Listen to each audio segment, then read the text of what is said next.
नमस्कार दोस्तों, मैं कौशल तिवारी बिहनिया संध्या में आपका स्वागत है। मुंबई की बात करेंगे आज। देश की आर्थिक राजधानी, पैसे वालों का धमक, माया नगरी, ग्लैमर और सब कुछ मुंबई का अपना जलवा है। लेकिन पिछले दशकों से जब आप देखेंगे तो एक समय था जब मुंबई में माफिया राज था, तस्करों का राज था। उसके बाद आमची मुंबई का जो नारा ठाकरे ने चलाया, तो यह मुंबई ठाकरे के दिलों के साथ धड़कने लगा।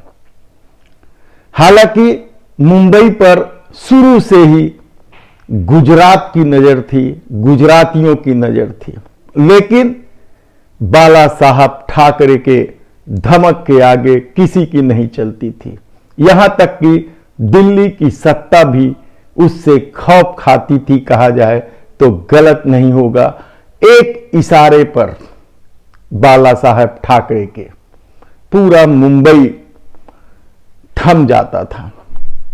ऐसी परिस्थितियां जब मुंबई में थी, तो अब ना तो बाला साहब रहे और ना ही वे परिस्थितियां रही।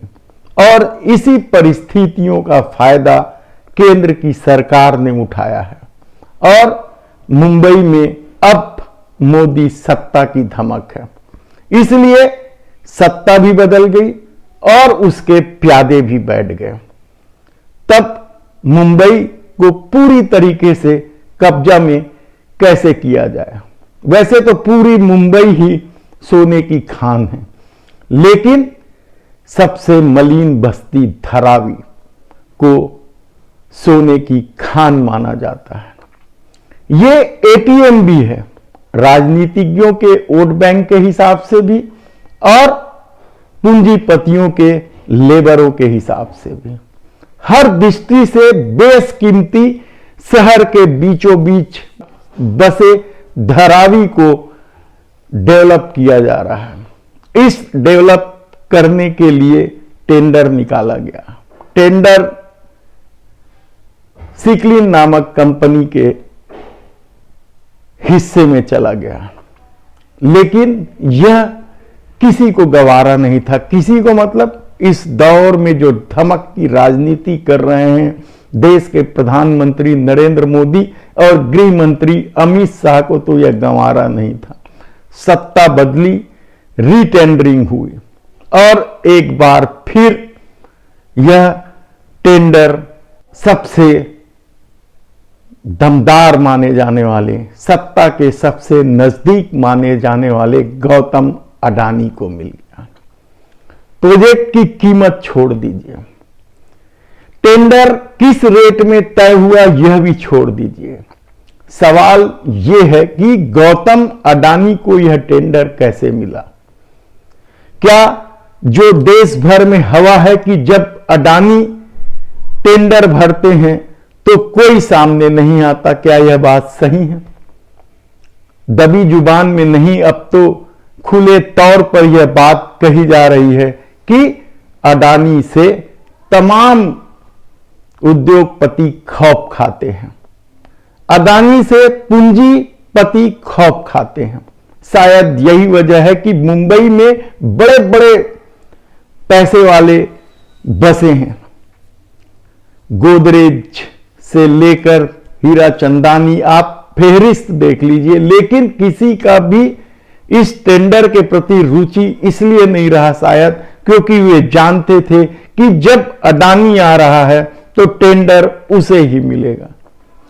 तो धारावी जो सोने की खान है, राजनीतिज्ञों के लिए एटीएम है, क्या अडानी को दे दी गई? निश्चित रूप से यह टेंडर उसे मिला है और कहा जा रहा है कि इस पूरे प्रोजेक्ट में कम से कम 1 लाख करोड़ रुपए की कमाई होगी। बस्ती के लोगों को नए सिरे से घर दिए जाएंगे, बसाए जाएंगे, ये एक अलग मामला है। लेकिन इस पूरे धारावी में जो गार्डन की जमीन है और साथ में रेलवे की भी 40-45 एकड़ जमीन है, ये सारी जमीनें पर अडानी अपना खेल खेलेंगे। कैसा खेल खेलेंगे हम आपको बताते जाएंगे जैसे जैसे घटनाक्रम सामने आते जाएगा। लेकिन अब यह मान लीजिए कि मुंबई में गुजरातियों का ठसन है, गुजरातियों का धमक है और कब्जा भी उन्हीं का है, कहा जाए तो गलत नहीं होगा। ऐसी तमाम परिस्थितियां जब निर्मित हो गई है तो क्या होगा। लेकिन सवाल अब भी वही है कि क्या सचमुच अडानी से इस देश के पूंजीपति और उद्योगपति खौफ खाते हैं। जिस सिक्लिन कंपनी को पहले बार ठेका दिया गया था वह रद्द करके नए सिरे से रीटेंडरिंग होकर रीडेवलपमेंट पुनर्विकास योजना जो लागू की गई है, क्या सिर्फ अडानी को फायदा पहुंचाने के लिए की गई है। देखना होगा कि आने वाले दिनों में यह किस तरह की राजनीति का मुद्दा बनता है। मुंबई में शिवसेना यानी उद्धव ठाकरे मौजूद हैं, उसके बाद भी क्या खेल होता है, यह तमाम परिस्थितियां आने वाले दिनों में खुलते जाएंगे, जिसकी एक एक जानकारी हम आपको देते जाएंगे।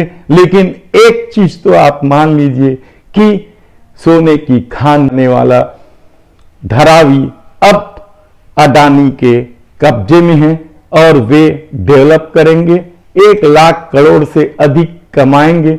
देखना है क्या होगा आने वाले दिनों में। धन्यवाद।